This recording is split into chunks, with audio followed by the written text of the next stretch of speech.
கிறிஸ்துவில் பிரியமானவர்களே, நம்முடைய ஆண்டவரும் இரட்சகருமாகிய இயேசு கிறிஸ்துவின் நாமத்தில் உங்களை அன்போடு கூட வாழ்த்துகின்றேன்.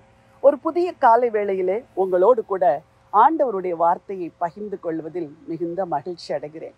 ஆண்டவர் தருகிற ஒவ்வொரு நாளுமே ஆசீர்வாதமான நாள். இந்த நாளிலும் ஆண்டவர் நமக்காக ஒரு வசனத்தை கொடுத்திருக்கிறார்.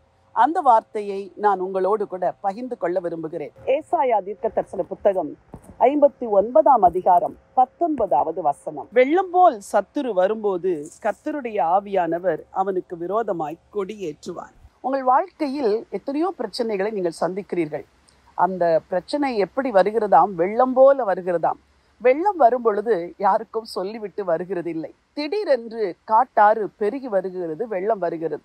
அந்த வெள்ளம் வரும் பொழுது வீடுகளை வாரிக்கொண்டு போய்விடும், ஜனங்களை வாரிக்கொண்டு போய்விடும்.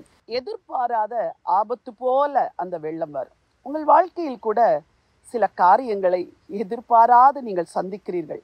எதிர்பாராத வியாதி, எதிர்பாராத வேலை இழப்பு, எதிர்பாராத நஷ்டங்கள், எதிர்பாராத மன உடைவு, குடும்பத்தில் பிளவு.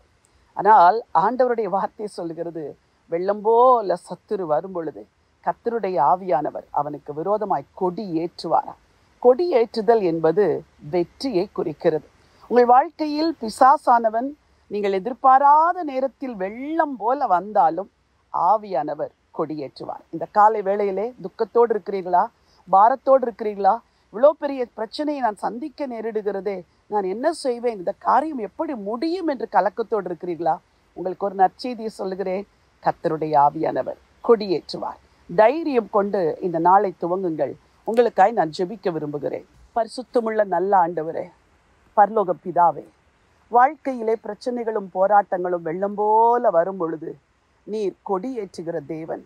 சத்துரு வெள்ளம் போல எதிர்பாராத நேரத்தில் எதிர்பாராத சூழ்நிலைமைகள், ஆபத்துகள், வியாதிகள், பிரச்சனைகள், நஷ்டங்களை கொண்டு வரும் பொழுது நீர் ஒருவர் மாத்திர கூட இருந்து உம்முடைய ஜனத்திற்காக கொடியேற்ற வேண்டும் என்று சொல்லி நான் ஜெபம் செய்கிறேன். அப்பா, வெள்ளம் போல சத்துரு வரும் பொழுது கர்த்தருடைய ஆவியானவர் கொடியேற்றுங்க ஆண்டவரே. ஆண்டவரே, உங்க பிள்ளைங்க யாரெல்லாம் கலங்கி போய் இந்த வெள்ளம் என்னை மூழ்கடித்து விடுமோ, இதில் நாங்கள் அழிந்து விடுவோமோ, என் பிள்ளை மாண்டு விடுமோ என்றெல்லாம் கவலையோடு இருக்கிறார்களே, நீர் கொடி ஏற்றுவீராக, ஜெயத்தை கொடுப்பீராக. உங்க நாமத்தை மகிமைப்படுத்துங்க. ஆண்டவர் இயேசு கிறிஸ்துவின் நாமத்தில் ஜெபிக்கிறேன், ஜீவனுள்ள நல்ல பிதாவே. ஆமேன், ஆமேன். பிரியமானவர்களே, வெள்ளம் போல எத்தனை பிரச்சனைகள் வந்தால் என்ன, ஆவியானவர் கொடியேற்றுவார். தைரியத்தோடு இந்த நாளை துவங்குங்கள். இந்த நாள் ஒரு வெற்றியின் நாள். God bless you.